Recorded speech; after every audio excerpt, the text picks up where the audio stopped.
Merci de votre présence. Il m'appartient de vous présenter la séquence de ce matin. Séquence tournée sur la croissance bleue, le développement de la plaisance, de la croisière, du nautisme autour du modèle Odyssea. Odyssea, projet intégré autour des villes-ports, régions maritimes, lacustres et fluviales. Le point d'orgue de cette séquence sera la signature de l'accord cadre du soutien à la candidature des partenaires du programme de la Martinique, de l'Espace Sud et de la ville du Marin. Et nous terminerons notre séquence de ce matin par la signature de contrats d'embauche et de salariés d'entreprises qui sont résolument tournés vers le tourisme, qui ont bénéficié du soutien de l'État par le biais du dispositif d'aide à l'embauche. Je vous remercie et sans plus tarder, je vais passer la parole à monsieur le maire du Marin, monsieur Rodolphe Désiré.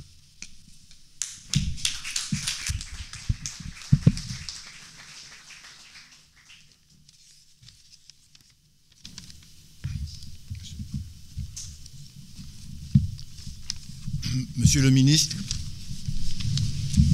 monsieur le préfet, monsieur le président, député Alfred Marie-Jeanne de la CTM de la Martinique, monsieur le député Serge Letchimi, monsieur le sénateur Maurice Santiste, mesdames et messieurs les élus, monsieur le président de l'Espace Sud, comité d'agglomération de l'Espace Sud, Eugène Larcher, monsieur les maires d'arrondissement, madame la consul Yasmine Olcott de Sainte-Lucie, mesdames et messieurs les élus, monsieur le président de la Fédération française des ports de plaisance, Serge Parlarès, mesdames et messieurs les représentants des établissements et institutions professionnelles, mesdames et messieurs les chefs d'entreprise, mesdames et messieurs en vos grades et qualités.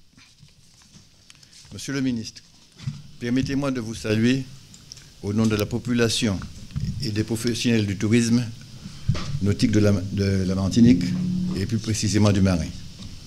Je vous remercie d'être venu en Martinique, au Marin, pour participer personnellement à la signature de l'accord cadre de soutien de la candidature des partenaires du programme Odyssea et Tourisme Bleu Caraïbes 2016-2020, dont les principaux partenaires sont le président de la CTM, représenté par M. Alfred Marie-Jeanne, le président de la communauté d'agglomération sud, représenté par M. Eugène Larcher, par la ville du Marin, la Fédération des ports de plaisance et du GIEC Odyssea, représenté par M. Serge Parlarès.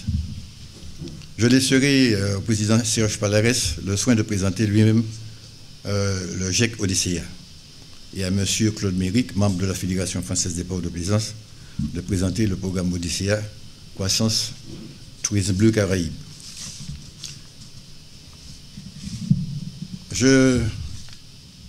Un travail considérable a été réalisé puisque nous avons réussi à obtenir l'adhésion de 12 communes du sud, de l'Espace Sud, et qu'aujourd'hui ce programme soutenu par l'ensemble de la Martinique est en voie de s'étendre également vers la Guadeloupe, la Guyane, ainsi que les autres pays de la Caraïbe, dont la Dominique et Sainte-Lucie, auxquels il faudrait ajouter le Mexique, Cuba, Saint-Domingue, la Colombie, qui avaient l'intention d'être aujourd'hui parmi nous.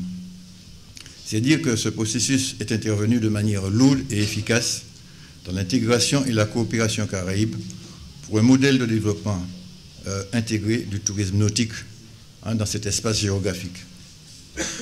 En attendant, c'est-à-dire que ce processus, en attendant les intervenants qui vont suivre, Monsieur le ministre, je profiterai de quelques minutes qui me sont imparties pour vous parler de manière plus générale du développement du tourisme bleu dans une Martinique qui, comme vous le savez, vit aujourd'hui une grave crise économique.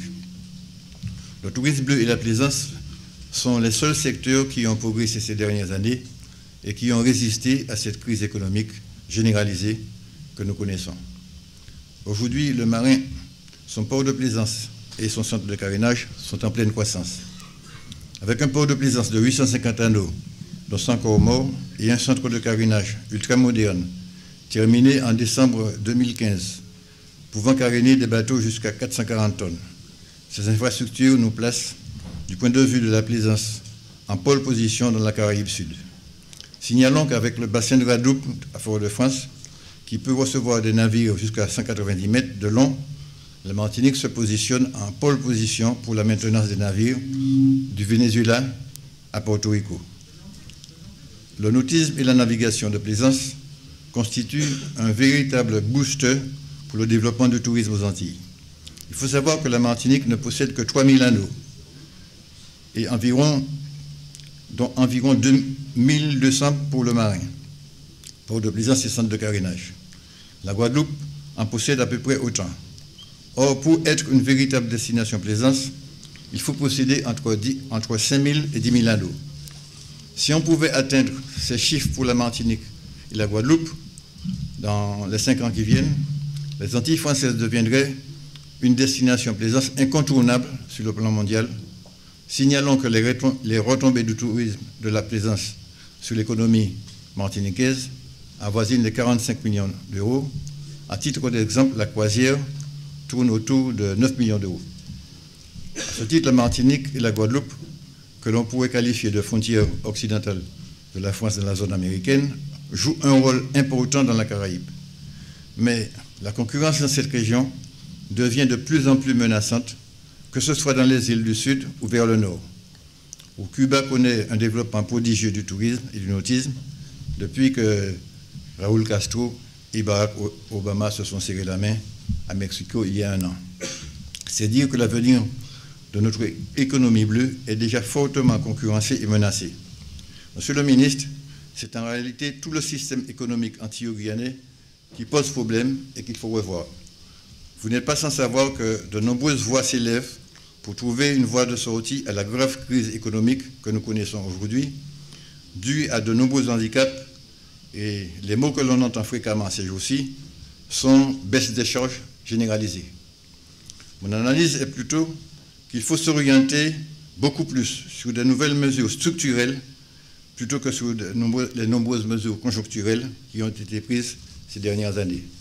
C'est la raison pour laquelle je pense profondément qu'il s'agit de s'appuyer sur un modèle qui a fait ses preuves, qui consiste à faire en sorte que les entreprises martiniquaises aient les mêmes chances en termes de concurrence que les entreprises métropolitaines ou de la région Caraïbe. Je prendrai pour exemple, une fois de plus, le modèle des îles Canaries, où l'Espagne, dès 1984, a mis en place le principe de continuité territoriale, qui, par la conjonction de nombreuses mesures structurelles fondées sur un principe inscrit dans la Constitution espagnole, que les entreprises des Canaries doivent avoir les mêmes chances en termes de concurrence que les entreprises espagnoles et européennes. En gros, avec une baisse générale des tarifs aériens entre la métropole et les îles de l'archipel, effectivement, aux Antilles, c'est un véritable monopole des compagnies nationales de transport que nous connaissons aujourd'hui. Par exemple, un billet entre la Martinique et Cayenne oscille entre 600 et 1000 euros aller-retour, alors que tout dernièrement, une compagnie aérienne a pu proposer des billets aller-retour Martinique, New York, Montréal à 250-350 euros. Les taux d'intérêt bancaire aussi ont été alignés de manière identique à la métropole espagnole pour les îles Canaries. Je n'insisterai pas sur la différence des taux qui est de 2 à 3 points, sans compter que l'accès au crédit est limité de manière drastique. La continuité territoriale concernant les télécommunications, ici la différence des tarifs entre la métropole et les Antilles est de 37%, chiffre très récemment donné par l'INSEE, et cela apparaît insoluble.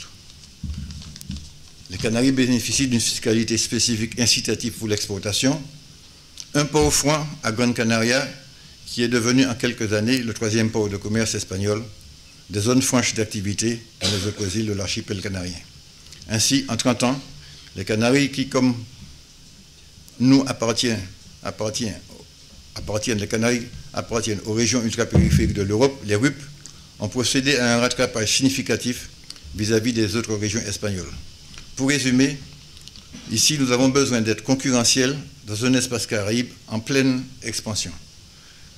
Particulièrement depuis que le commerce maritime, avec l'ouverture de la troisième écluse du canal de Panama, a commencé à augmenter et augmentera considérablement dans les prochaines années. Le commerce maritime aujourd'hui, c'est 5% du commerce maritime mondial qui passe par le canal de Panama. En 2030, ce sera 35%. Mais aussi par le développement exponentiel du tourisme dans cette région, d'une relative tranquillité et sécurité comparativement aux autres régions du Moyen-Orient, de la Méditerranée du Sud, de l'Afrique et de l'Asie. Monsieur le ministre, je tiens tout particulièrement à remercier le président Serge Palares et ses collaborateurs Gilbert Lecor, Philippe Calamel, Jean-Claude Méric, de nous avoir menés et aidés à franchir cette étape de coopération entre les ports et les régions respectives. L'exemple a été très positif en Martinique. Je tiens évidemment à remercier le président de l'Espace Sud, ancien président de région, le président de la CTM, de leur implication dans ce processus. Je tiens à remercier le comité de pilotage ODCA constitué d'élus et de fonctionnaires de l'Espace Sud qui ont intensément travaillé à ce projet. Pour terminer, je dirais que tout seul je vais vite, ensemble nous irons plus loin. C'est un proverbe africain. Mais en général, je ne manque pas la formule qui est celle de Mendès France et qui dit « L'immobilisme ne protège point des périls, il n'y a de salut que dans la marche en avant ».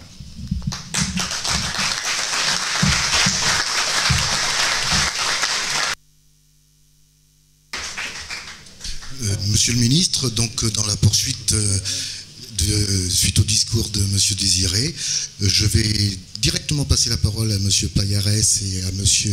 Méric de façon à nous présenter le projet Odyssea, nous montrer la stratégie de ce projet, comment il s'inscrit dans la zone Caraïbe, et nous aurons des témoignages d'entreprises qui sont totalement inscrites aussi dans ce projet ou qui font de la promotion du savoir-faire français, en l'occurrence de la gastronomie française, au sein des Caraïbes. Monsieur Payares, je vous en prie. Monsieur le ministre, monsieur le député, monsieur le préfet, messieurs les présidents, chers amis, messieurs les élus, mon cher ami Rodolphe, je suis aujourd'hui un peu ému puisque c'est un long travail qui est en train de voir le jour.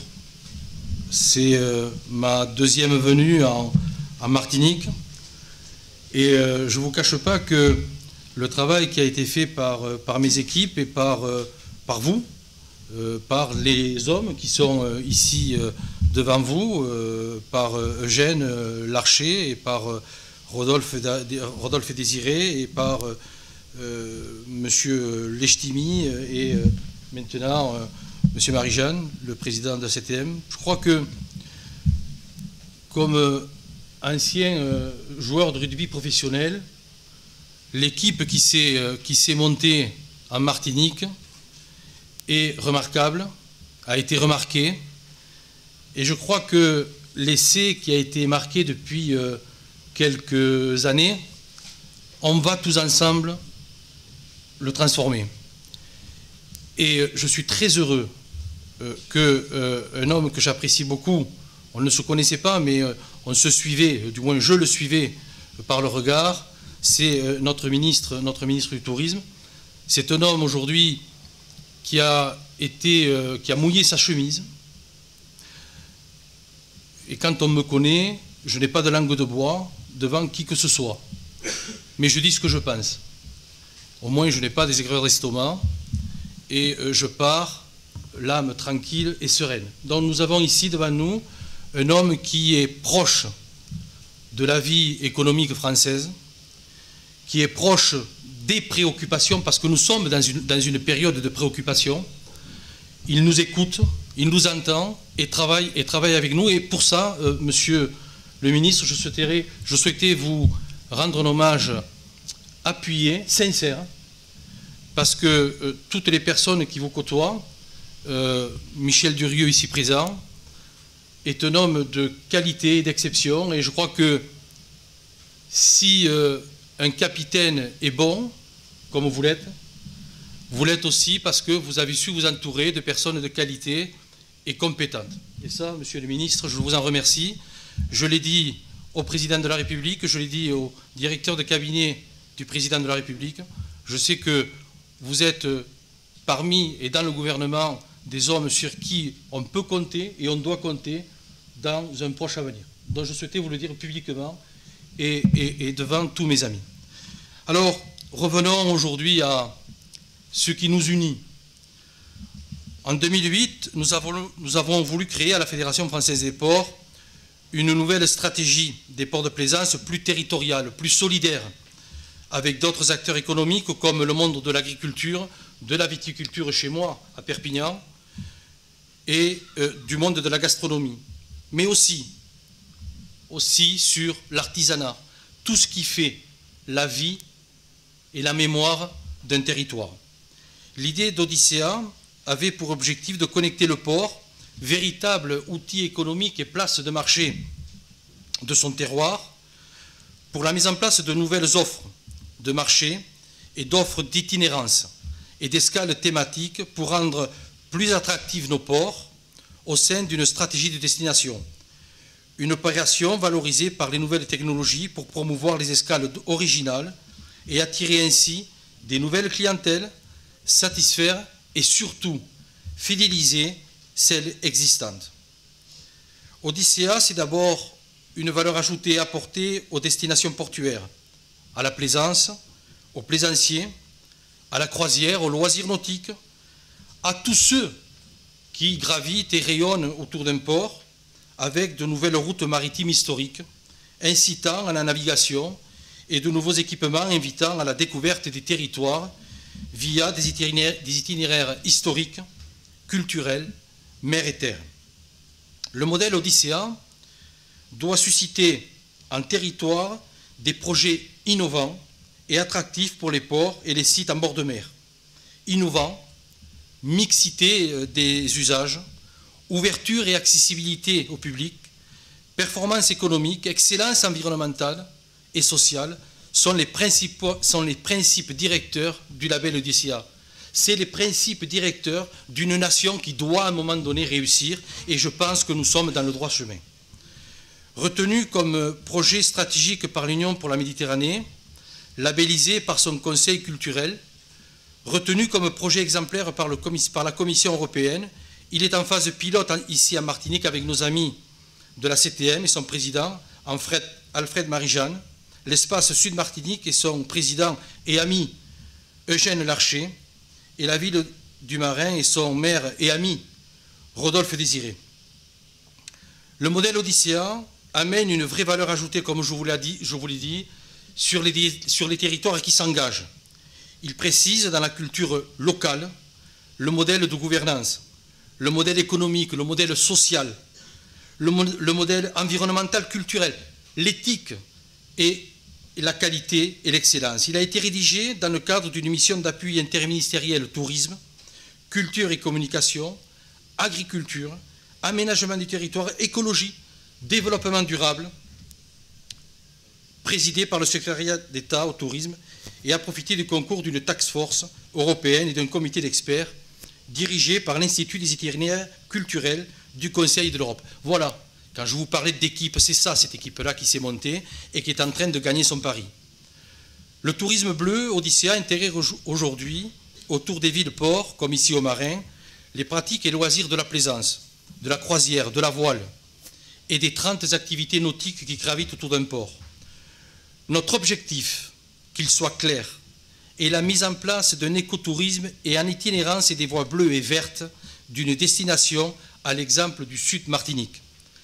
Les produits touristiques qui sont construits avec les acteurs locaux ciblent principalement les plaisanciers et aussi les clientèles attirées par le nouveau concept d'itinéraire culturel, transrégional et ces balades bleues et vertes que nous organiserons. Plusieurs thématiques touristiques sont associées à l'escale nautique dans l'offre de la destination labellisée Odyssea. Les escales nature et découverte, saveurs et gastronomie, culture et patrimoine, sport, loisirs et bien-être. Dans les programmes opérationnels comme ici en Martinique, il s'agit d'abord de favoriser un sentiment de partage à une histoire commune maritime, le rôle patrimonial et historique et stratégique du patrimoine maritime comme ici la Yole. C'est aussi l'envie de réinventer l'accès à la mer tout en accompagnant des projets intégrés, facteurs de compétitivité, de développement économique, de cohésion territoriale, comme l'aménagement des capitaineries et des offices de tourisme en comptoir culturel d'information innovant. Le groupement européen de coopération Odyssea est l'outil public de la mise en réseau de la Fédération française des ports en outil de coopération. Il est garant du label auprès du Conseil de l'Europe et des institutions. Il a son siège à Paris au sein de la Fédération française des ports et je salue ici son délégué général, Gilbert Lecor, qui est vraiment une cheville ouvrière de ce dossier. C'est aussi une structure d'assistance pour les membres, d'ingénierie, de recherche et de développement, facilitateur de partenariats avec des organisations publiques et privées. Le marketing digital Odyssea concrétise aussi pour les destinations un espace digital commun en cohérence avec la politique numérique régionale. Il engage les partenaires dans une société européenne de l'information et de la connaissance, pivot d'une véritable politique économique et culturelle au service de la croissance bleue. Fort d'un marketing innovant, le modèle Odyssea met la mobilité douce et les itinérances culturelles thématiques au cœur de sa stratégie. Des solutions numériques au service des acteurs engagés autour d'un cluster du tourisme bleu en faveur de l'emploi et de l'attractivité des territoires mer et terre. 6 grands axes stratégiques 2020, facteurs de croissance, sont inscrits dans le label Odyssea, croissance et tourisme bleu pour créer les nouvelles destinations bleues d'excellence de demain. Premier axe, autour des investissements productifs, innovants et éco-compatibles, concernant l'aménagement des destinations portuaires en lien avec leurs collectivités régionales pour assurer plus d'attractivité à la destination et la promotion des voies bleues et vertes. L'axe 2, autour de la mise en réseau et la promotion d'offres d'écotourisme bleu organisées et structurées autour des acteurs des voies bleues. Axe 3, autour d'un plan qualité des destinations bleues visant à développer la qualité de l'accueil, une montée en gamme des offres et des services et une meilleure accessibilité pour tous. L'axe 4, autour de l'organisation de la mobilité et faciliter l'itinérance, douce de la symbiose ville, port de plaisance, au pays, grâce au concept innovant d'EcoGare Odyssea Protect et d'écomobilité zéro émission de CO2. L'axe 5, autour d'un nouveau modèle d'économie plus solidaire, plus d'éthique, plus respectueux de l'environnement et des cultures locales, structuré autour d'un cluster économique d'acteurs de voies bleues et vertes. Enfin, l'axe 6, autour de la formation, ne pas oublier la formation des acteurs économiques engagés et l'insertion économique des personnes en recherche d'emploi. Vous voyez, mes chers amis, Monsieur le ministre, c'est tout un programme de territoire qui vous est présenté, une véritable, une vraie, une réelle ambition que porte aujourd'hui l'administration de l'espace Sud Martinique et la ville du Marin avec le soutien de la collectivité territoriale de Martinique. Pour terminer, je tiens à remercier très sincèrement la diplomatie française pour son travail. Je voulais saluer cette intelligence d'associer à la diplomatie les entreprises françaises. C'est une grande innovation, un objectif économique concret. Je tiens une nouvelle fois, Monsieur le ministre, à vous remercier de votre soutien déterminant, essentiel dans la réussite de nos projets. Je voulais aussi remercier le président de la CTM, Alfred Marie-Jeanne, qui est un acteur clé de ce projet de croissance bleue. Sans lui, sans son aide, ce projet ne pourra pas avoir lieu. Et bien sûr, comment ne pas les oublier, mes amis, partenaires et acteurs, le maire et ami Rodolphe Désiré, qui a cru en nous et qui a cru en ce projet dès le début, avec son président et ami d'Espace Sud, Eugène Larcher, représentant aussi l'Association nationale des élus du littoral, que je vois et que je siège assez souvent à ses côtés à Paris, et qui défend, et je peux en témoigner ici, la Martinique, vraiment, vraiment, avec le cœur, je dirais même mieux, avec un cœur de Catalan, parce que je ne le voyais que comme ça, parce que tu m'as surpris, souvent, parce que souvent on disait que les Catalans avaient du sang vif, mais j'ai compris qu'en Martinique, le sang était aussi vif. Voilà. Mais il y a quelque chose aussi que je voulais, j'en ai parlé à Rodolphe et à Eugène. Je voudrais aussi remercier vous tous, car vous êtes en train de rentrer dans une équipe qui est visionnaire, dans une équipe qui a une ambition pour la Martinique, dans une équipe qui veut réussir.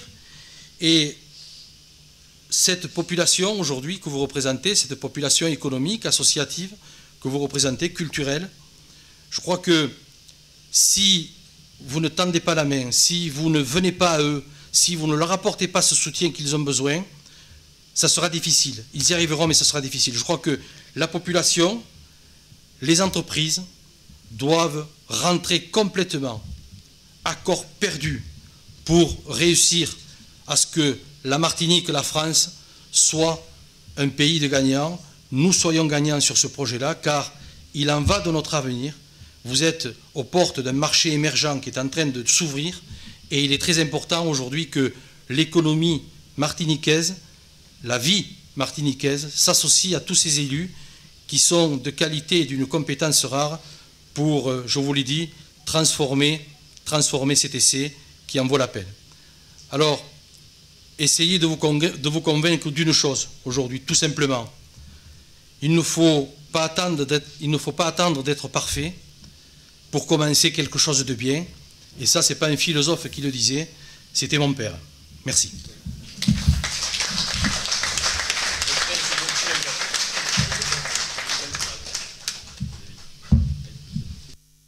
Mesdames, Messieurs, je vais être très bref, mais simplement c'est pour vous présenter dans quel cadre nous signons on va signer une convention.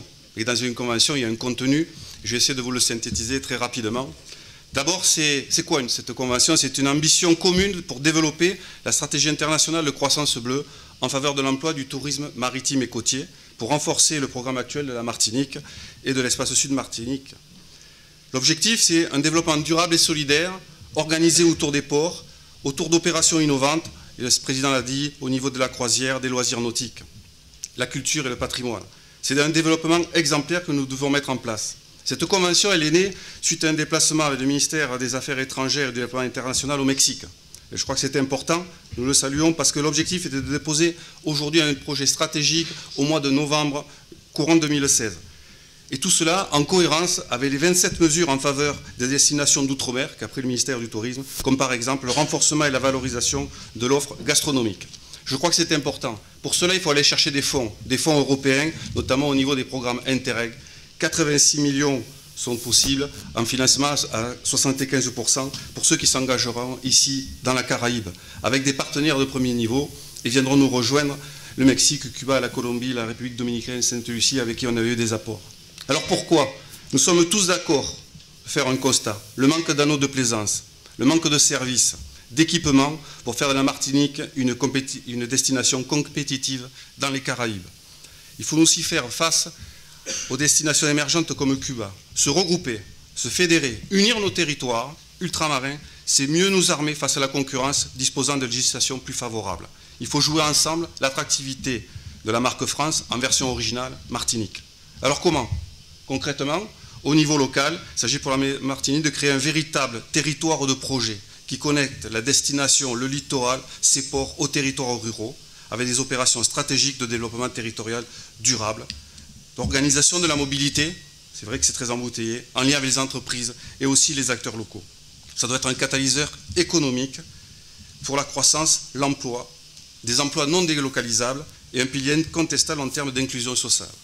Un des objectifs opérationnels, c'est de labelliser la Martinique, le sud Martinique, sa cité portuaire, patrimoine phare des Caraïbes dans le cadre de l'itinéraire culturel Odyssea, selon le modèle éthique du label de l'Europe et de l'UNESCO.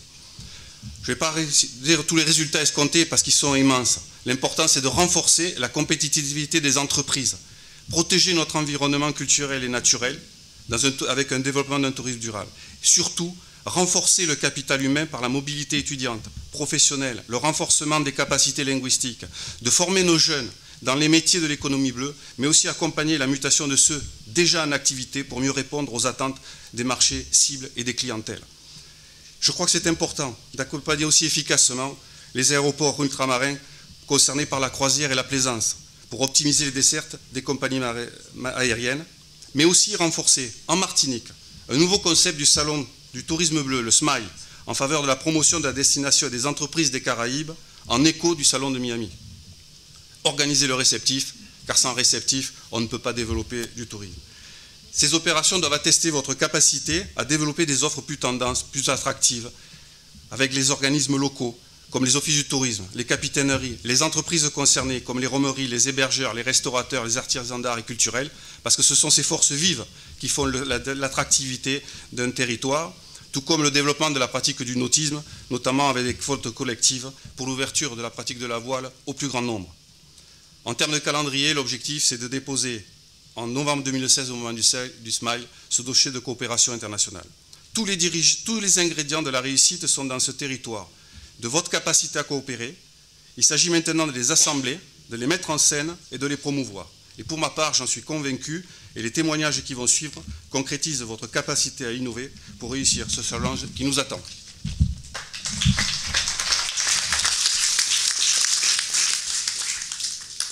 Monsieur le ministre, la transition étant toute faite, donc je vais tout de suite passer la parole à 3 entreprises qui sont directement insérées dans ce modèle. Et tout de suite, je passe la parole à monsieur Delucy, de Carré-Nanty, puisque c'est un équipement très important au niveau du marin.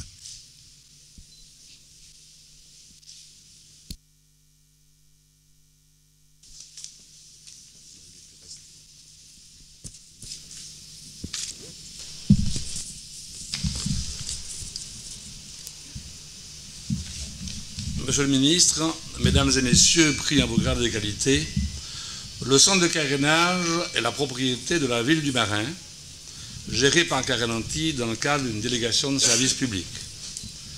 Créé en 1992, ce carénage, centre de réparation navale, a été rénové en profondeur dans le courant de l'année 2015 pour un budget de 18 millions d'euros porté par la ville avec un cofinancement État, Europe, région. L'objectif était d'une part une mise aux normes environnementales qui permet de respecter l'ensemble des réglementations européennes. Nous sommes assurément aujourd'hui le carénage le plus respectueux de l'environnement de la Caraïbe. D'autre part, créer un outil de travail très performant au plan technique avec une capacité de levage de bateaux jusqu'à 440 tonnes, soit 50 mètres de long environ, un ensemble de corps de métier permettant d'intervenir sur ces bateaux, faisant de la Martinique, avec le bassin de Radoub à Fort-de-France, une escale technique de qualité internationale. Formation au métier de la mer, création d'emplois spécialisés à forte valeur ajoutée sont clairement nos objectifs immédiats. Quelques chiffres. Nous carénons et réparons environ 1000 bateaux par an jusqu'à 80 tonnes et avec pour objectif 100 bateaux par an de 80 à 440 tonnes avec notre nouveau portique élévateur. 19 corps de métier interviennent sur les bateaux, assurant 90 emplois permanents directs, auxquels s'ajoute bien sûr un certain nombre d'emplois indirects. Le présent et le passé sont donc, de mon point de vue, solides. Nous avançons sur du terrain solide, les investissements sont faits et l'activité nautique fonctionne, disons-le, fonctionne convenablement. Je souhaite attirer votre attention sur, allons dire, l'avenir. Et l'avenir peut être embêtant, peut être préoccupant, si on ne prend garde à la concurrence des îles et des pays voisins. Ces îles voisines s'équipent efficacement de carénage moderne, mais également de ports de plaisance, bien sûr. Si la Martinique présente une infrastructure de bien meilleure qualité que nos voisins, si notre sécurité publique est bien meilleure, notre handicap est le prix de nos prestations causé par des charges beaucoup plus importantes que chez nos voisins concurrents. Et évidemment, notre charge salariale est 4 fois plus importante. Et c'est tant mieux. Nous sommes européens et les salaires sont à un niveau européen. Notre réponse doit donc venir d'une baisse importante des taxes, par la mise en place d'un système duty-free. Maintenant que nos équipements sont au niveau international, le duty-free pour le nautisme doit être notre nouveau challenge. Faute de quoi, nous risquons cette concurrence efficace des îles voisines et nous risquons de voir un certain nombre de bateaux partir vers les destinations où le coût global de la prestation sera beaucoup moins cher. Voilà. Je vous remercie de votre attention.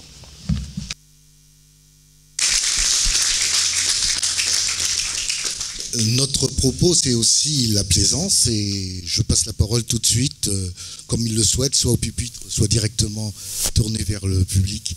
C'est à Monsieur Simon Jean-Joseph.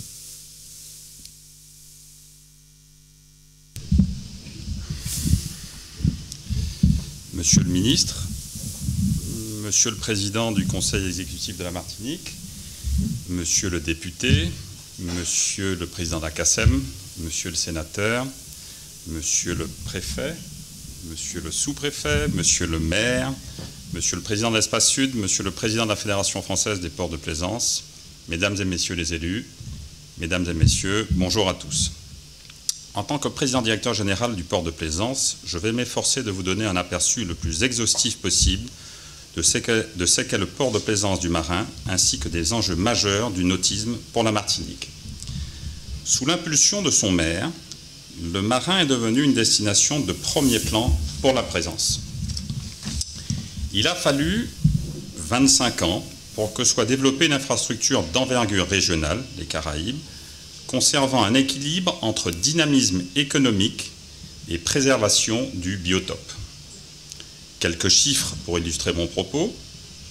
Un ensemble d'appontements d'une capacité de 830 postes à quai, l'accueil de navires de 6 à 60 mètres et une centaine de postes boués. 6500 mètres carrés de bâtiments d'accueil et de services, restaurants, boutiques, commerces, accastillage, centre médical, ainsi bien sûr qu'une dizaine de loueurs de bateaux. Des investissements de plusieurs dizaines de millions d'euros et bien évidemment une politique environnementale dans les meilleurs standards européens. Label Pavillon Bleu depuis 9 ans et nous avons en ligne de mire le port propre. Lentement mais sûrement, le port de plaisance est devenu un acteur majeur du tourisme en Martinique, comme en témoignent une centaine d'entreprises installées sur la zone portuaire, environ 460 emplois directs, en augmentation constante, et plus de 200 emplois indirects. C'est également 55 000 plaisanciers en 2014, soit 4 000 escales qui représentent 25 000 plaisanciers de passage, et plus de 30 000 locataires de bateaux grâce à nos loueurs qui amènent autant de monde. 220 escales de yachts.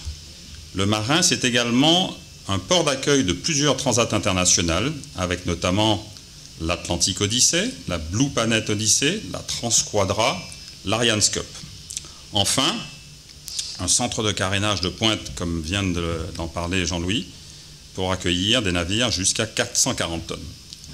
Alors vous l'aurez compris, l'attractivité du port de plaisance et de la Martinique repose sur un ensemble d'acteurs et de secteurs interdépendants. Signe du poids économique et social du nautisme au sens large pour un territoire, la majorité des îles de l'arc caribéen s'est lancée dans une concurrence effrénée pour attirer cette manne. Force est de constater que les réglementations plus accommodantes, notamment fiscales, et un dumping social caractérisé pourraient impacter l'attractivité du Marin et donc de la Martinique dans un avenir proche. Les forces vives, associations, syndicats et chefs d'entreprise ont présenté des mesures concrètes sur la fiscalité, la formation, les procédures administratives pour non seulement conserver une compétitivité prix non dissuasive, mais aussi développer la compétitivité hors prix qui a le plus de valeur ajoutée et qui constitue une barrière à l'entrée significative en notre faveur. Nous serions heureux de pouvoir vous transmettre les documents reprenant le diagnostic et les propositions phares. Notre rôle à tous est d'anticiper au maximum les évolutions de notre environnement et de comprendre les enjeux qui nous permettront de pérenniser cette success story et de donner des perspectives aux générations futures. Merci de votre attention.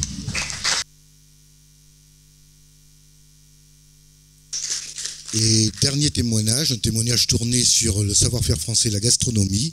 Et je passe tout de suite la parole à M. Bonnefoy du restaurant Zanzibar. Merci. Merci, Monsieur le Ministre, Messieurs les élus. D'abord, je voulais vous dire que nous avons directement profité de l'attractivité de la plaisance et de la mer en nous installant ici au Marin. C'était un choix délibéré. Nous avons une activité qui s'est fortement développée en même temps et parallèlement au développement économique de la ville du Marin et de ses équipements. Nous travaillons évidemment bien sûr avec tous les acteurs locaux économiques qui sont les gens qui travaillent pour la plaisance et bien sûr pour les touristes qui sont ou visiteurs aériens, je dirais, aériens ou visiteurs plaisanciers.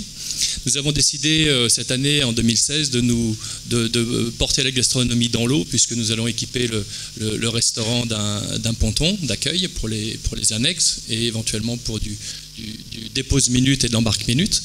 On va proposer une prestation aux loueurs locaux pour recevoir leur clientèle aussi, autour d'un pot d'accueil et des choses comme ça. C'est des projets pour lesquels j'ai déjà un petit peu discuté avec certains d'entre eux, mais pas tous. Et puis nous allons proposer très prochainement des croisières gastronomiques, c'est-à-dire que le restaurant va se déplacer à l'intérieur des bateaux. Et je pense qu'il y a un bon écho pour le moment à ce sujet-là et que ça devrait fonctionner.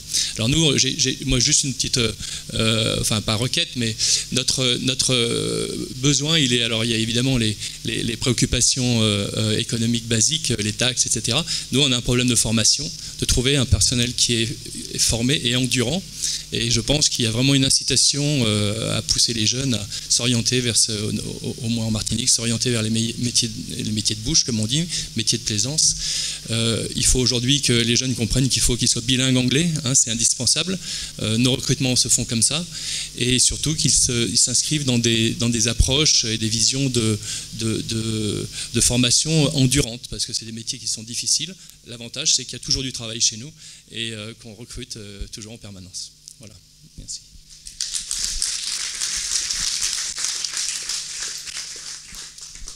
Merci beaucoup pour ces témoignages. Et ce que je propose, c'est que nous continuions les interventions par M. Eugène Larcher, le président de la communauté de l'agglomération de l'Espace Sud.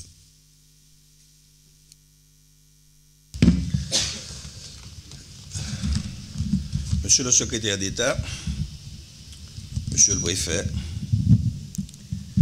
Monsieur le président de la collectivité territoriale de Martinique, Messieurs les parlementaires, députés Serge Letchimier, sénateur Maurice Antiste,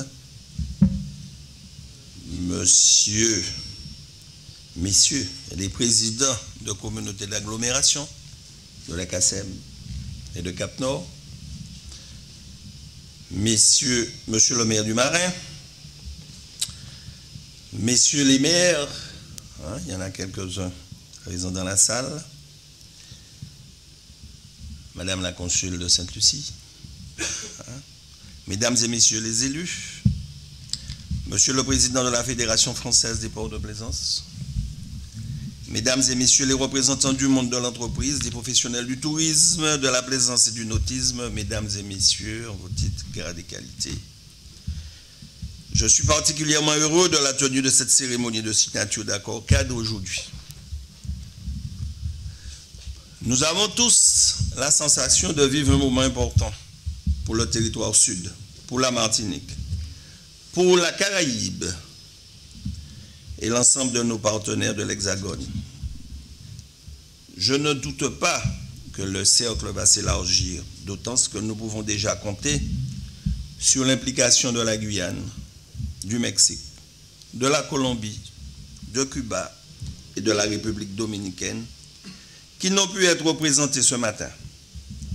Mais je suis convaincu que nous pourrons les accueillir, que nous pourrons accueillir leurs représentants lors de l'édition 2016 du SMILE au mois de novembre prochain. Je remercie particulièrement Monsieur le secrétaire d'État de la confiance qu'il accorde à notre programme. Dès le mois de février, il en avait souligné l'intérêt au sein du groupe de haut niveau de tourisme de la France lors d'une réunion qui s'est tenue au Mexique. Il tient aujourd'hui sa promesse de venir officialiser son soutien en Martinique. Nous l'en remercions. Et nous savons aussi pouvoir compter sur le soutien de Mme Georges Paul-Langevin, ministre des Outre-mer, qui n'a pu être des nôtres aujourd'hui. Pour sa part, c'est en décembre 2013 que la communauté de l'Espace Sud s'est lancée dans l'aventure Croissance Bleue Odyssea 2014-2020, initiée par la ville du Marin et par son maire Rodolphe Désiré. Nous avons signé à Paris un premier accord cadre avec d'autres partenaires que je retrouve avec plaisir. La Fédération française des ports de plaisance et son président et ami Serge Palares, ainsi que le GIEC Odyssea, représenté par M. Jean-Claude Méric. La collectivité territoriale de Martinique compte désormais parmi les partenaires du projet, prend le relais de l'ex-région. Et je salue chaleureusement la présence de son président de la collectivité territoriale de Martinique, Alfred Marie-Jeanne. Le président Alfred Marie-Jeanne, dont je connais l'attachement à saisir les opportunités de développement offertes par les politiques de coopération à l'échelle de la Grande Caraïbe et des Amériques. Les discussions que j'ai eues avec Rodolphe Désiré et amis, nous partageons les mêmes idées pour le développement du Sud et de la Martinique. Il est vite ressorti que l'échelle la plus pertinente pour porter Odyssea était celle de la communauté d'agglomération. J'ai tout de suite adhéré à cette idée pour plusieurs raisons. La première, c'est que notre communauté privilégie les démarches de développement durable qui font le pari de l'innovation. La deuxième, c'est que je suis de ceux qui depuis longtemps voient dans l'économie de la mer et le tourisme durable les leviers du développement de la Martinique d'aujourd'hui et de demain. C'est d'ailleurs pourquoi, en ma qualité de vice-président de l'Association nationale des élus du littoral, j'ai par exemple fait en sorte que l'expertise de cette association bénéficie à l'Espace Sud pour la mise en œuvre de la démarche Passeport vert complémentaire du programme Odyssea. La troisième raison de mon adhésion au modèle Odyssea, c'est que le territoire sud présente de nombreux atouts pouvant permettre d'optimiser ce modèle. Autour des trois bassins, Caraïbes-Diamant, Sud-Atlantique et Sud-Baie du Marin, nous pouvons nous prévaloir de caractéristiques remarquables, parmi lesquelles des espaces naturels à haut potentiel écologique et de biodiversité, une agriculture diversifiée, un fort potentiel dans le domaine du nautisme avec 11 communes sur 12 comptant une façade littorale, une main-d'œuvre qualifiée ainsi que des opérateurs qualifiés et reconnus, de nombreuses plages et zones de baignade aménagées, les principaux spots de plongée de Martinique, le déploiement de l'essentiel de l'activité de plaisance de Martinique, le plus grand port de plaisance de la Caraïbe, ici au Marin, avec une des meilleures escales techniques et tout le parti attiré d'une mise en réseau.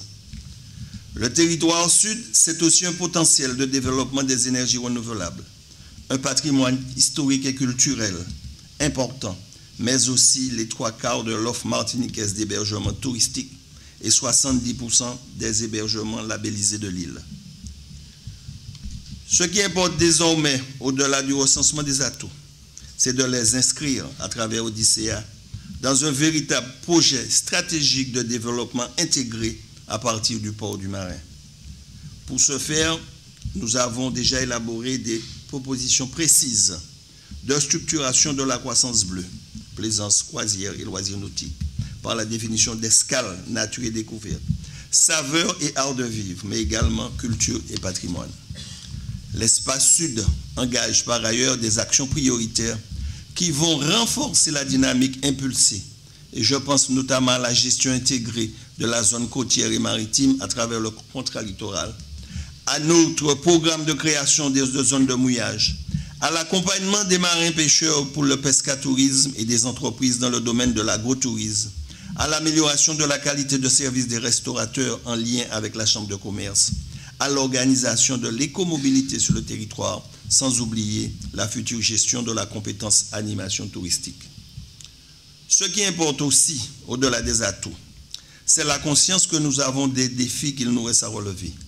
Je pense à des objectifs précis que nous devons chercher à atteindre. J'en citerai au moins 3. La nécessité de rendre les métiers de la mer plus attractifs et compétitifs. L'adaptation de la fiscalité liée aux activités nautiques. L'assouplissement d'un certain nombre de règles pour permettre un rattrapage en matière d'équipement, notamment en nombre d'anneaux et en infrastructures portières. En se portant candidate à l'obtention du label L'Odyssea, en se préparant à déposer le dossier devant les instances européennes au mois de juillet, la communauté de l'espace sud manifeste sa détermination à entrer dans une démarche exemplaire à plus d'un titre. Elle l'est d'abord par la synergie qu'elle va créer entre pouvoir public et monde de l'entreprise. S'agissant des pouvoirs publics, je tiens de nouveau à remercier Monsieur le secrétaire d'État pour son soutien qui ne peut que nous faciliter l'accès au financement attractif du Pérou-Caraïbes. Je redis aussi notre satisfaction de bénéficier du soutien de la CTM qui inscrit ce programme dans une véritable mobilisation martiniquaise. S'agissant des entreprises, je salue le fait qu'elles soient nombreuses de l'Hexagone et de Martinique à participer à l'importante table ronde de tout à l'heure. Ce qui rend notre démarche exemplaire, c'est aussi le fait qu'elle nous invite à promouvoir un tourisme efficace, un tourisme qui rapporte et dans lequel le citoyen se retrouve pleinement, avec la conviction que tout est lié et lorsqu'un touriste achète les produits d'un territoire, il achète en même temps l'image de ce territoire. Avant de terminer, je veux remercier les équipes d'administratifs et d'élus impliqués dans l'élaboration du projet. Je n'oublie pas la précieuse assistance technique du président Serge Palarès, de Jean-Claude Méric, de Philippe Calamel, du GIEC Odyssea. Merci à toutes et à tous et souhaitons qu'Odyssea contribue pleinement au rayonnement de la destination Sud-Martinique. Merci.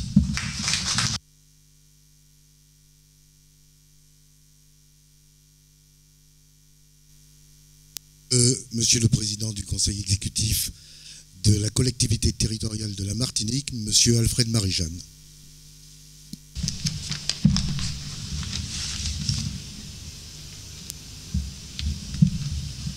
Monsieur le secrétaire d'État chargé du commerce extérieur, de la promotion du tourisme et des Français de l'étranger.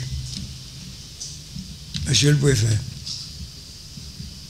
Monsieur le président de la communauté d'agglomération Espace Sud, Monsieur le maire de la ville du Marin, Mesdames et Messieurs du secteur du tourisme et de la plaisance, Mesdames et Messieurs les élus, Mesdames et Messieurs. Le programme Odyssea a l'avantage de proposer une connexion entre la mer et la terre, entre activité portuaire et développement de la ville.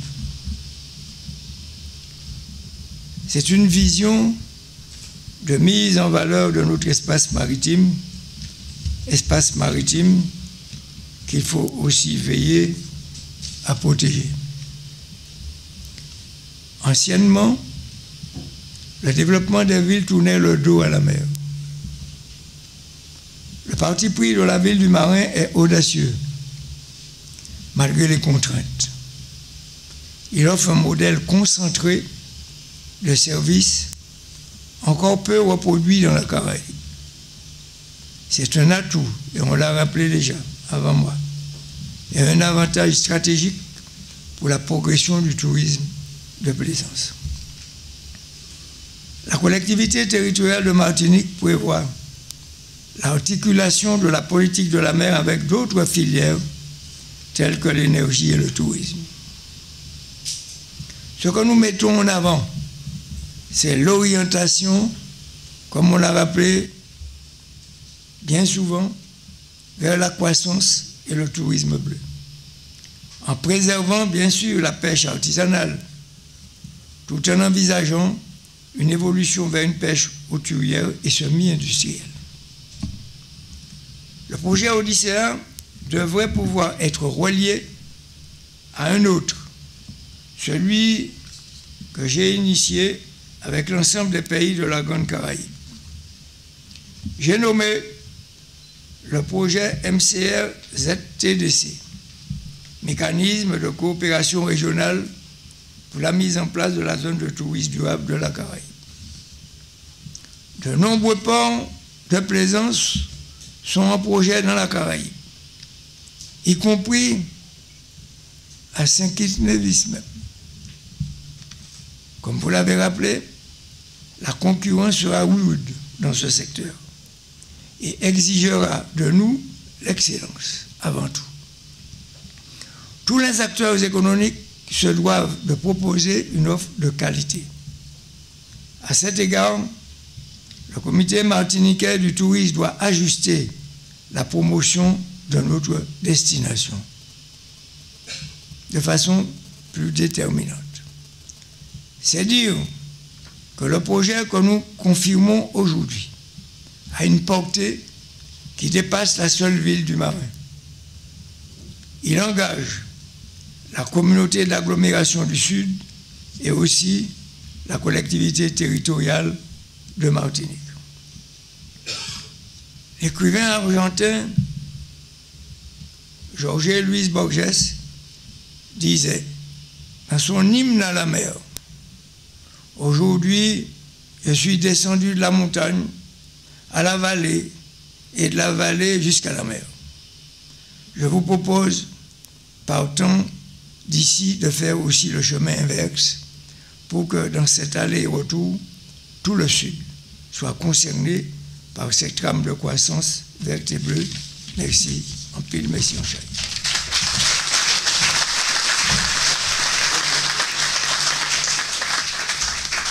Merci beaucoup, Monsieur le ministre, Monsieur Mathias Fekl. Je vous en prie. Monsieur le maire, merci pour votre accueil ici dans votre magnifique commune. Monsieur le président du conseil exécutif de Martinique, monsieur le député, monsieur le sénateur maire, mesdames et messieurs les maires et élus, je salue bien sûr les présidents des intercommunalités, madame la consul générale de Sainte-Lucie, mesdames et messieurs les professionnels et responsables du tourisme, messieurs les représentants de la Fédération française des ports de plaisance, merci pour vos mots élogieux. Mesdames et messieurs, je veux toutes et tous vous saluer, vous dire le bonheur que j'ai à être ici pour mon premier déplacement à la Martinique, avec un programme extrêmement dense autour des PME, autour de l'internationalisation de l'économie de la Martinique et bien sûr autour du tourisme. Vous savez que le tourisme est une politique qui est portée depuis 2014 au Quai d'Orsay, avec une idée simple, c'est que le tourisme aujourd'hui s'exerce dans une concurrence internationale. Il y a environ 1 milliard de touristes dans le monde aujourd'hui. La France est la première destination touristique au monde et nous accueillons, si nous prenons l'ensemble de nos régions, près de 85 millions de touristes l'an dernier, avec un objectif national qui a été fixé par Laurent Fabius lorsqu'il était au Quai d'Orsay, de 100 millions de touristes en 2020. Et vous savez aussi que le nombre de touristes va quasiment doubler dans le monde, puisque d'ici à 2030, l'Organisation mondiale du tourisme prévoit que nous passerons de 1 milliard de touristes aujourd'hui à 1,8 milliard de touristes à cet horizon-là. Et donc tous les territoires, toutes les régions de notre pays, que ce soit dans l'Hexagone, que ce soit dans les Outre-mer, ont vocation évidemment à s'inscrire dans cette tendance et à travailler aussi dans cette perspective. C'est ce que vous faites ici, avec beaucoup de détermination, avec des atouts extraordinaires. Et il suffit d'arriver, monsieur le préfet, comme nous l'avons fait ensemble par la route pour voir immédiatement et pour comprendre les atouts qui sont les vôtres. Avec des difficultés aussi spécifiques, et vous les avez indiquées, il faut travailler sur l'ensemble de ces points. Le sujet de la connectivité, sur lequel vous êtes très engagé, le sujet aussi de l'internationalisation des clientèles, ça c'est indispensable, et vous avez là-dessus tous une feuille de route aussi très précise et la volonté d'aller de l'avant. La question aussi de la diversification de l'offre d'hébergement, de la diversité et de la montée en gamme de cette offre. Et vous savez que vous pouvez compter sur nous là-dessus aussi pour vous accompagner. Car quand on dit politique prioritaire du tourisme, c'est bien sûr parce que le tourisme est un secteur économique à part entière dans notre pays, 7 à 8% de notre richesse nationale, 2 millions d'emplois partout en France, partout dans les territoires.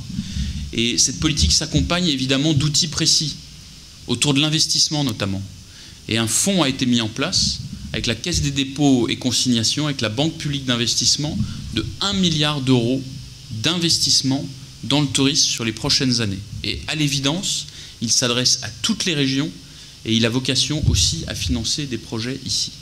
Et nous pouvons regarder ensemble l'éligibilité des différents projets. Moi, je suis à votre disposition avec monsieur le préfet qui suit de très près l'ensemble de ces sujets, comment avancer là-dessus. J'ajoute qu'une ligne spécifique sur le tourisme existe aussi dans le programme des investissements d'avenir et il a vocation aussi à être mobilisé. Donc, encore une fois, il faudra regarder les projets. Il y a un travail spécifique qui a été fait sur l'outre-mer. Dans le cadre du Conseil de promotion du tourisme, il y a eu des travaux spéciaux et je salue tous ceux d'entre vous qui se sont engagés là-dedans pour travailler à partir des spécificités de l'outre-mer et sur les atouts et sur les difficultés. Et pas moins de 27 mesures ont été mises en place à ce sujet sur tous les volets de la politique du tourisme. D'abord les diagnostics, et on sait qu'il y a besoin d'affiner encore, de préciser les choses pour disposer des bons chiffres. Et c'est à partir des diagnostics qu'on peut avancer et prendre les bonnes décisions. Autour de la question de la formation aussi, elle a été évoquée et elle est indispensable parce que le tourisme, ce sont d'abord des métiers superbes, des femmes et des hommes qui partout en France se dévouent et se démènent sur le terrain pour faire vivre les choses. Et c'est des métiers durs, passionnants mais durs. Et donc nous sommes là-dessus aussi engagés. Monsieur le préfet me rappelait d'ailleurs que dans le cadre du service militaire aménagé, le SMA, il y avait un certain nombre d'accents spécifiquement mis sur les formations que vous évoquiez tout à l'heure. Question de la formation, évidemment totalement majeure. Question de l'investissement, j'en ai parlé, je n'y reviens pas.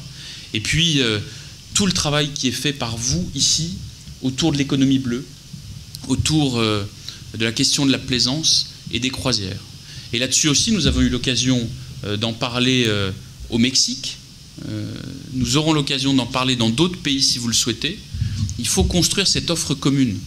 À la fois présenter l'offre française ultramarine dans son excellence, dans sa beauté, dans la diversité des expériences touristiques qui peuvent être faites ici, en Martinique, dans les îles voisines avec lesquelles d'ailleurs il faut travailler étroitement ensemble, et puis construire aussi des offres communes, à la fois offres communes françaises, ultramarines, et puis des offres communes avec des pays voisins. Il ne faut pas avoir peur de cela, ni de l'un ni de l'autre, parce que les touristes, une fois qu'ils sont ici, ils seront heureux de pouvoir voir différents types d'expériences touristiques, différents types de territoires. Et il était question de Cuba dans des interventions précédentes. À l'évidence, le tourisme va exploser, et a déjà d'ailleurs commencé à exploser dans cette île. Il y a là moyen pour nous de nous inscrire totalement dans cette dynamique-là. Vous savez que le chef de l'État, François Hollande, a été le premier chef d'État d'un pays occidental à visiter Cuba après les annonces sur l'évolution de la relation entre Cuba et les États-Unis. Et nous sommes l'un des pays les plus présents à Cuba en termes d'investissement, en termes d'activité économique, notamment dans le tourisme. Et nous avons été aussi un pays moteur pour l'annulation de la dette cubaine. Et une partie de cette annulation va être convertie en projet pour les entreprises françaises, avec un fonds d'environ 200 millions d'euros, un peu plus, qui a été mis en place à l'initiative du gouvernement français, et donc annulation de dette contre projet. Il faut que vous puissiez totalement vous inscrire là-dedans, et nous aurons l'occasion là-dessus aussi de travailler. Donc moi je veux saluer le travail que vous faites, vous dire qu'évidemment je resterai à votre pleine disposition. Nous travaillons très étroitement avec Georges Paul Langevin, la ministre des Outre-mer, en permanence pour adapter les politiques du tourisme aux spécificités de l'Outre-mer. Et je sais aussi qu'il y a eu des travaux très importants, notamment lors de la 13e conférence de coopération régionale Antilles-Guyane, à laquelle elle a participé à la fin du mois de mars, et nous avons échangé là-dessus ensemble pour continuer à faire avancer les choses. Et puis il y a le projet, le superbe projet Odyssea, qui est à l'honneur aujourd'hui, que nous allons signer et concrétiser tout à l'heure. Bravo pour ce travail-là aussi, qui est vraiment exemplaire et emblématique de ce qui doit être construit ici.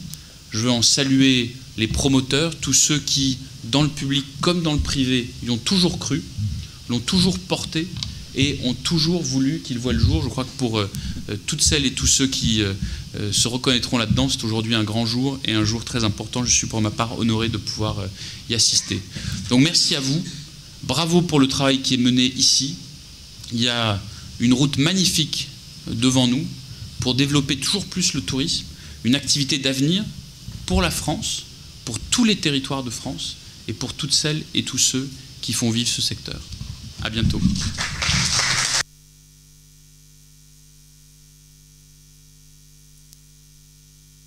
Merci beaucoup, Monsieur le Ministre. Donc, je vous invite à aller à la table de signature de cet accord cadre que vous venez de citer, très important.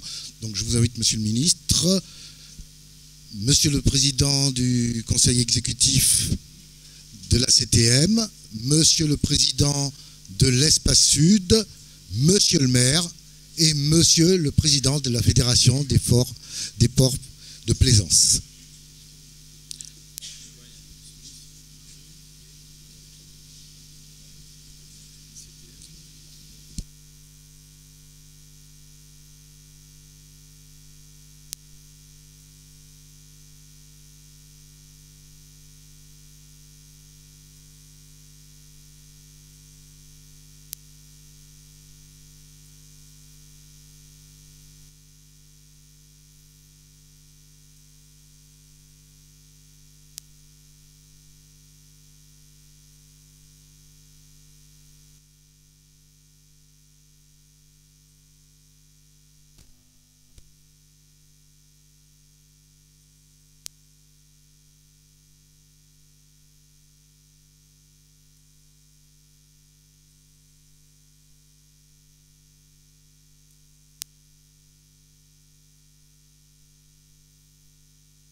Non, c'est le seul, monsieur le ministre. Le seul, comme ça.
Alors, monsieur le ministre, si vous le permettez, et il était important aussi peut-être de mettre à l'honneur des entreprises qui ont utilisé le dispositif d'aide à l'embauche et qui sont résolument tournées vers le tourisme.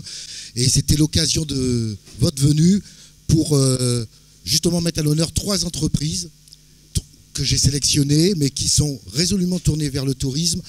J'appelle donc le chef d'entreprise de 3 restaurants. Vous pouvez rester si vous voulez. De 3 restaurants, Monsieur Nasta, Monsieur Marchand de Transport Express Caraïbes, je vous en prie. Et j'appelle aussi Monsieur Blotière d'Alizé Fun.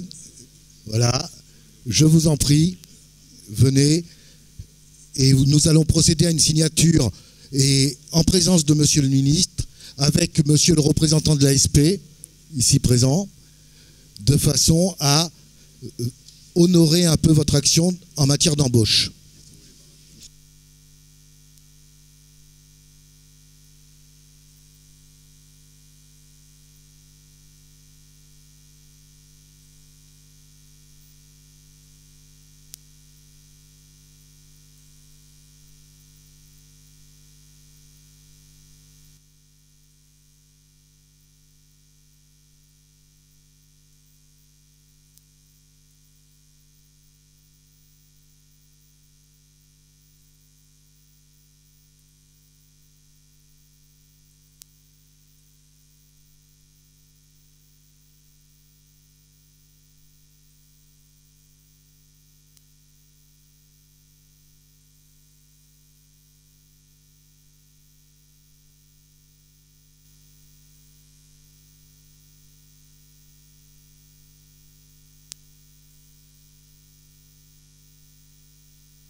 La signature en présence de Monsieur le ministre et des employeurs que j'ai cités. Donc, Monsieur Nasta, qui a 3 entreprises, dont le Marin et aussi aux 3 îlets, entreprise de restauration, et qui a procédé à l'embauche de 7 employés, et Monsieur Blotière, qui propose une activité des activités de loisirs à Sainte-Anne. Donc il lui aussi a profité de l'aide à l'embauche pour embaucher. Et Monsieur Marchand qui propose les transports inter-îles et en l'occurrence une liaison entre le Marin et Sainte-Lucie et qui lui aussi a saisi cette occasion pour embaucher un salarié. Donc je vous propose la signature avec les 3 employeurs.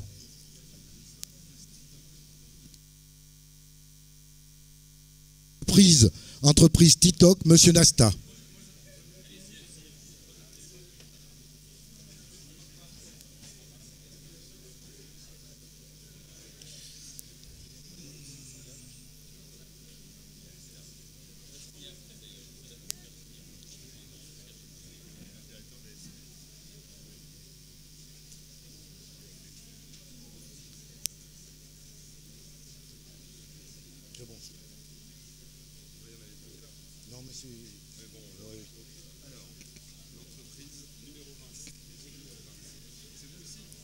Oui, entreprise numéro 20, toujours Monsieur Nasta, puisque comme je vous disais, il y a 3 restaurants, dont 2 au Marin.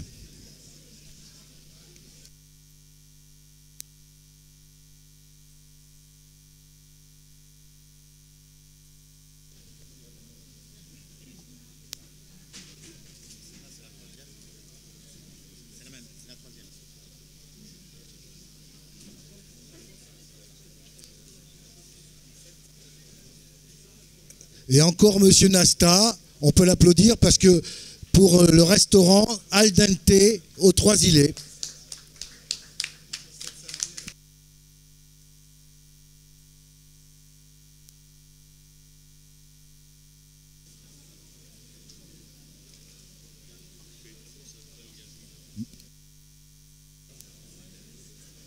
Les salariés vont rester. Et maintenant, Monsieur Blotière, qui propose des activités de loisirs à Sainte-Anne qui sont très très recherchées, surtout que Sainte-Anne, c'est une des villes les plus attractives de la Martinique.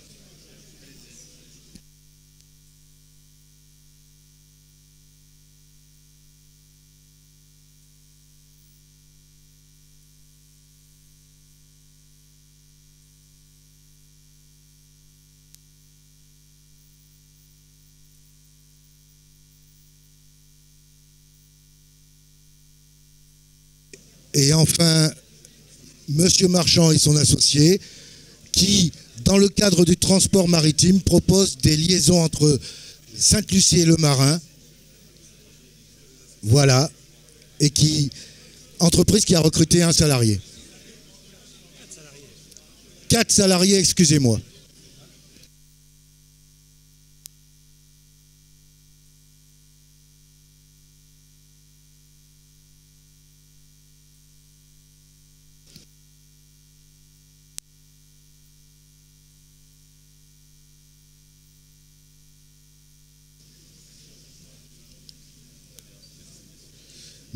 Merci beaucoup. Les salariés sont là.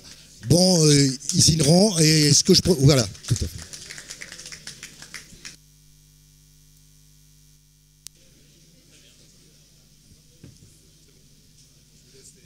Oui, tout à fait. Je m'en occupe. Donc la séquence aujourd'hui de ce matin est terminée.